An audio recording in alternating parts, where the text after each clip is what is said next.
Ranking of Kings is exactly the type of anime I can see YouTubers jumping all over in a couple of years after they get tired of recommending the same anime over and over again and are desperate for views.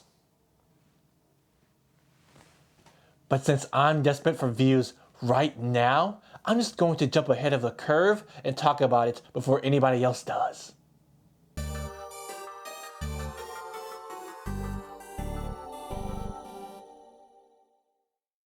How's it going, anime lovers? My name is David, and today I am very excited to talk to you guys about an anime called Ranking of Kings and why you all should watch it if you haven't yet. So for those of you who have never heard of this anime before, this anime actually made its debut during the 2021 winter season, which is probably why you didn't know about it, since it was trying to compete for your attention against anime giants such as Attack on Titan and Demon Slayer. On the other hand, if you have heard of this anime before, but you just haven't had time to watch it yet, I'm sure you're already familiar with its youthful art style, which may have been one of the reasons why you put it off for so long, and frankly, I don't blame you. From a distance, Ranking of Kings may look like an anime that was made for children, but this anime is actually full of things that make it quite enjoyable to watch, even if you're an older anime lover who has no business still watching anime, like me. So if you didn't know, Ranking of Kings is set in a fantasy world, and oddly enough, it reminds me a lot of Game of Thrones because this anime is full of family drama, complex characters, plot twists, and other things you can expect to find in a fantasy setting such as magic and monsters. Discovering all of these things as I got deeper into the anime was what made me fascinated to see what else this anime was hiding. But as amazing as all of these things were, I'm not going to be talking in depth about any of these things today. Personally, what enthralled me the most about this anime was all thanks to one thing that I noticed early on during the first 2 episodes that also made me an emotional wreck, which was something that really caught me off guard since I wasn't expecting this anime to make me feel things. It was this one theme that gave me a hunch that Ranking of Kings could be something special, and it all started after being introduced to this little guy that you all may be familiar with, named Boji, who is also the main protagonist of this story. Typically, main protagonists in anime are made to stand out and seem special in the most obvious ways possible, but what made Boji so interesting to me was everything he couldn't do. Before I explain what I meant by that though, the reason why the anime is called Ranking of Kings is because the kings in this world are ranked in a system based off of their deeds and skills, and Boji happened to be the first son and the first prince to a king named Bosu, who was ranked in 7th place during the beginning of this anime. On top of that, King Bosu's story of how he first started his kingdom was quite legendary throughout the land, and so there was a lot of pressure on Boji to live up to his father's legacy. But what made Boji's situation so peculiar though was that Boji's father was quite literally a giant, while Boji only grew to be the size of a toddler. Even Boji's younger stepbrother named Daida was bigger than him. Plus, Boji couldn't speak properly or hear due to being born deaf. To make matters worse, Boji's father was ill and Boji was expected to take up the throne soon. However, the kingdom was very wary of Boji becoming the next king since Boji couldn't seem to even fend for himself, let alone a whole kingdom. These unfortunate circumstances were the perfect setup to the heart of this story, because it seemed like almost everyone in this kingdom didn't believe in Boji due to the way he was born. And this was actually pretty sad because it gets revealed later on that Boji did in fact understand how people really felt about him, but he just made it seem like he didn't. Seeing this kind of stuff hits pretty close to home for me since I've personally always felt like an outsider for my entire life. Not only because of how different I looked among my peers, but also I was overly protected growing up, and because of that, I wasn't allowed to make any friends, and I just ended up becoming a loner. Believe it or not, I was basically trained to be scared of people. So seeing Boji being so frustrated and down on himself was so relatable for me because I understood what Boji must be feeling when people treat him so differently.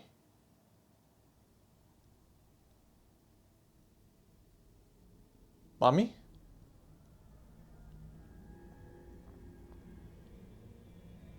Daddy? Why can't I play with the other kids?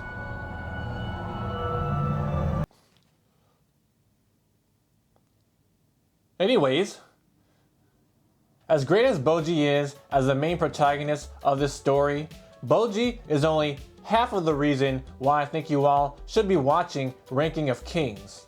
The other half is because of another character named Kage, who happens to be a monster in the form of a blob and 2 eyes.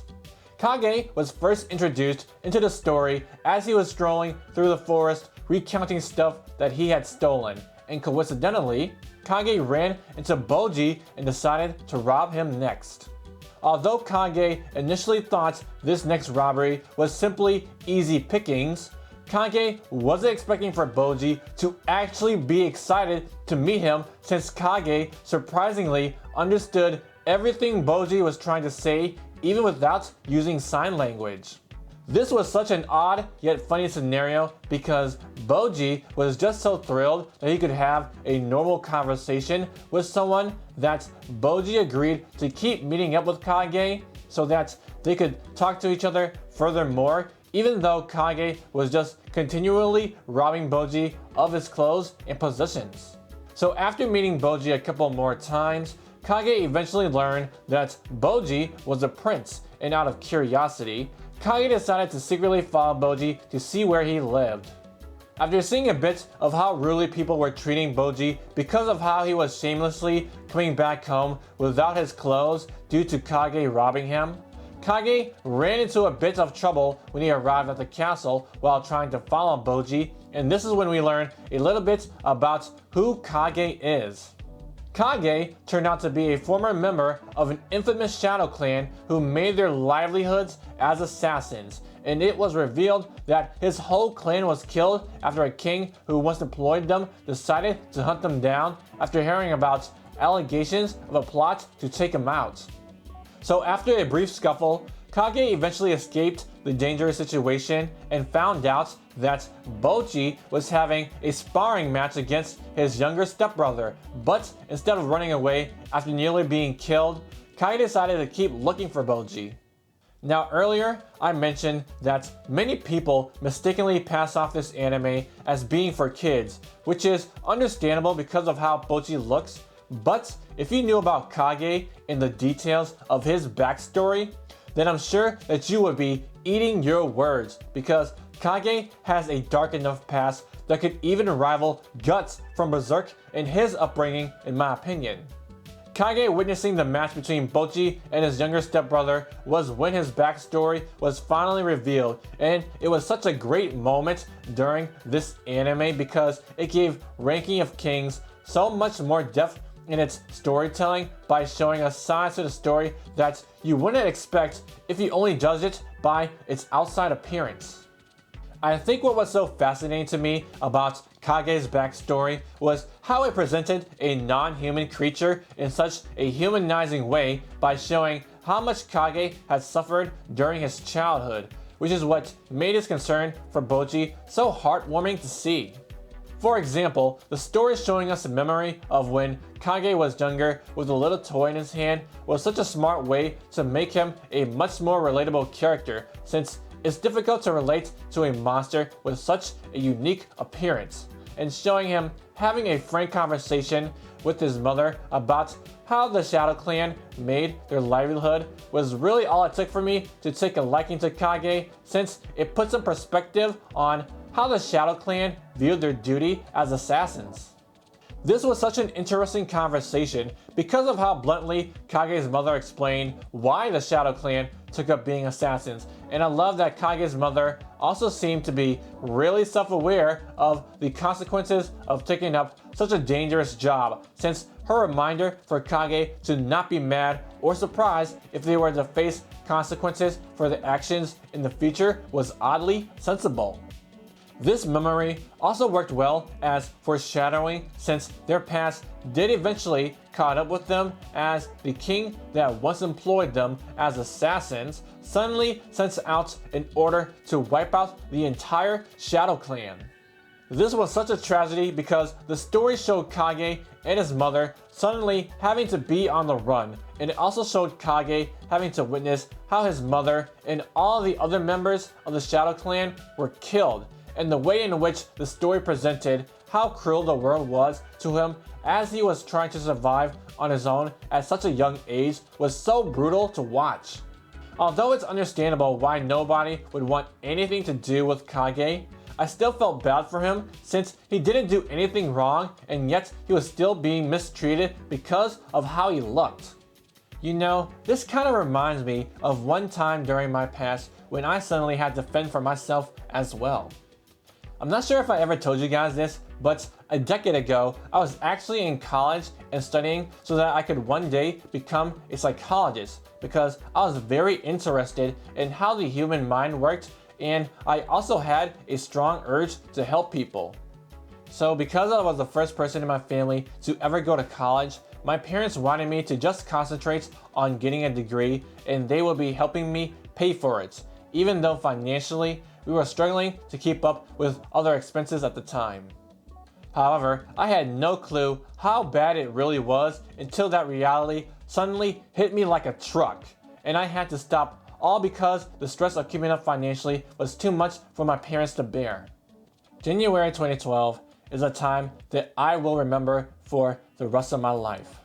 Because when I had to stop going to college because one of my parents got fired from their job, that's when my world came crashing down and all my family's problems that was swept under the rug suddenly revealed itself. And it forever changed my perspective on the people that I thought had cared about me, since I didn't have any backup plan on how I could continue going to college without any financial aid, and I felt like I had to figure this mess out by myself. Sorry if this is kind of heavy, but I just wanted to tell you guys this story because my point is that I never finished college. And to this day, I still have no full grasp of what really happened that day my life changed. But all I know is that is that you should just give up. You should just give up. You should just give up. You should just give up. You should just give up. You should not good enough. You should just give up. You should just give up. No, it's not true. It's not true. It's not true. Shut up. Go. Stop. Stop. No. Stop it!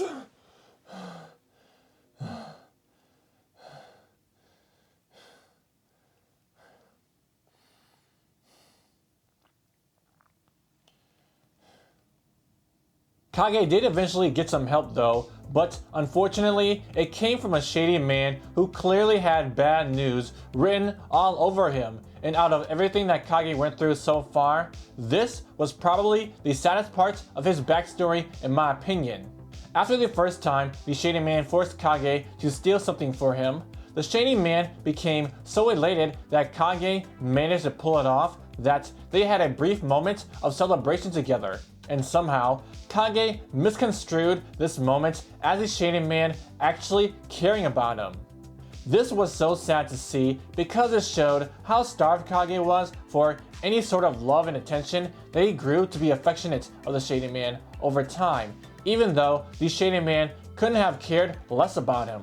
So as expected, when the shady man had no more use for Kage, one day he ratted out Kage for a bounty reward like the scum he really was, and Kage had to be on the run yet again. However, even after the Shady Man had betrayed him, Kage still came back to him and followed the Shady Man to a bar in which Kage went through another defining moment in his life after witnessing the Shady Man get into a fight and die right in front of him after being stabbed in the chest with a dagger.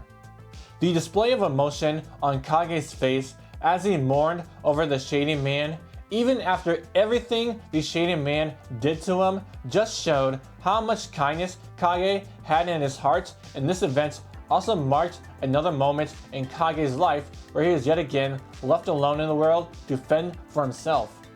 This time though, Kage wasn't opposed to stealing in order to survive, and after growing up on his own for some time, this is when the story circles back to the moment when Kage and Bocchi first met each other. By now, you guys should have noticed some commonalities being presented in both Bocchi's and Kage's backstories that make them not seem so different from each other. But if the similarities weren't clear enough, the story ties up everything we learn about these two characters in the next set of events that build up to the very reason why I personally loved watching this anime. And so, the stage is set for the most tense part of the anime so far as Bocchi and Daida prepare to clash to see who has the superior fighting skills. But as soon as the match starts, Bocchi surprises everyone as he effortlessly dodges every single attack that was being dished out by his younger stepbrother. However, as amazing as it was that Bocchi was capable of such a feat, the momentum for this match would shift when Bocchi's trainer intervenes and suddenly Bocchi stands still and gets beaten down badly by his younger stepbrother. Later, we learn that Bocchi was just standing there because he was told to take up a more regal fighting style because he was humiliating Daida. But Kage was watching the entire time and he didn't understand what was going on. However, seeing Bocchi willingly become a helpless victim triggered something in him that reminded him of all the times that he had been in similar situations in his past. These stream of bad memories caused Kage to rush out of hiding to try and help Bocchi, but thankfully the sparring match was stopped before things got any worse. Afterwards, Bocchi is seen in bed with bandages completely covering his body as he was contemplating about all of the negative experiences that led him to this moment. Seemingly dissatisfied with himself for not being able to become what everyone in the kingdom desired him to be, Kage crawled out of bed and tried to lift a sword to prove to himself that he could live up to those expectations. But unfortunately, his body yet again failed him and Bocchi was left feeling sorry for himself. While this was going down, Kage was actually under the bed the whole time and he finally came out of hiding after seeing all of the hardships that Bocchi went through, and reassured Bocchi that not only was his fighting style acceptable, but an amazing sight to behold. This is when all the pieces for both of these character stories finally came together as Kage declared to Bocchi that he wanted to be by his side and help him out. I cannot express how much I love this moment for both of these characters because what it essentially meant was that they both finally found what they were waiting for their entire lives. Bocchi always felt judged and looked down upon because of the way he was born, and nobody really took the time to understand how he was really feeling and what he was truly capable of until he met Kage, who saw what Bocchi was keeping hidden inside of him from the world. On the other hand, all Kage ever wanted was to be loved and accepted by somebody after going through so much hardship during his childhood. But because of the way he looked, he was forced to do things he didn't want to do in order to survive, until he met Bocchi, who was just so kind to Kage that it made him realize how much they both had in common, and Bocchi was also the first person to not just see Kage as a monster or a tool, but as a friend. This is precisely what got me hooked into this anime because the storytelling towards this moment was just crafted so well that I became invested in this relationship, and I wanted to see Bocchi and Kage take on the world together. That moment between Bocchi and Kage was so heartwarming for me because that is just something that not a lot of people get to experience in their lives. And I think it affected me so much because, well, I guess that's also something I've been wanting my entire life as well. As much as I like to appear strong on the outside, and I want to become this symbol of motivation for you guys to keep chasing your dreams, it's hard for me to keep up appearances sometimes because I also have this desire in me to just live a normal life. Even though this channel is only about 2 years old, believe it or not, I've been posting videos on YouTube for the past 5 years. And as much as I love interacting with you guys and building this community, I would be lying if I didn't say that working on YouTube hasn't been exhausting at times. And I sometimes wonder if this is even worth trying anymore. As much as I love you guys, let's be honest here. I'm still a nobody on YouTube. And I'm not any closer to my dreams than when I first started this channel. And that is what's really eating me up inside. Because every time I post a damn good video and nobody watches it, I feel like giving up.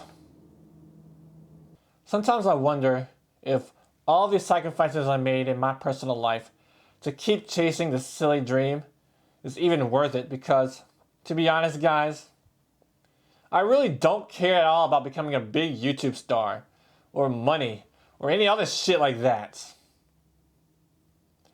I just want some friends.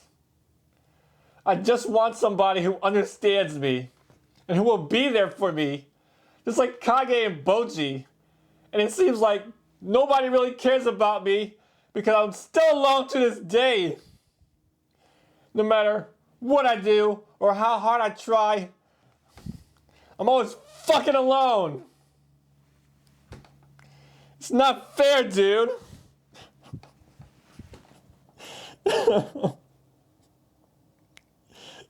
not fair. What did I do to deserve this?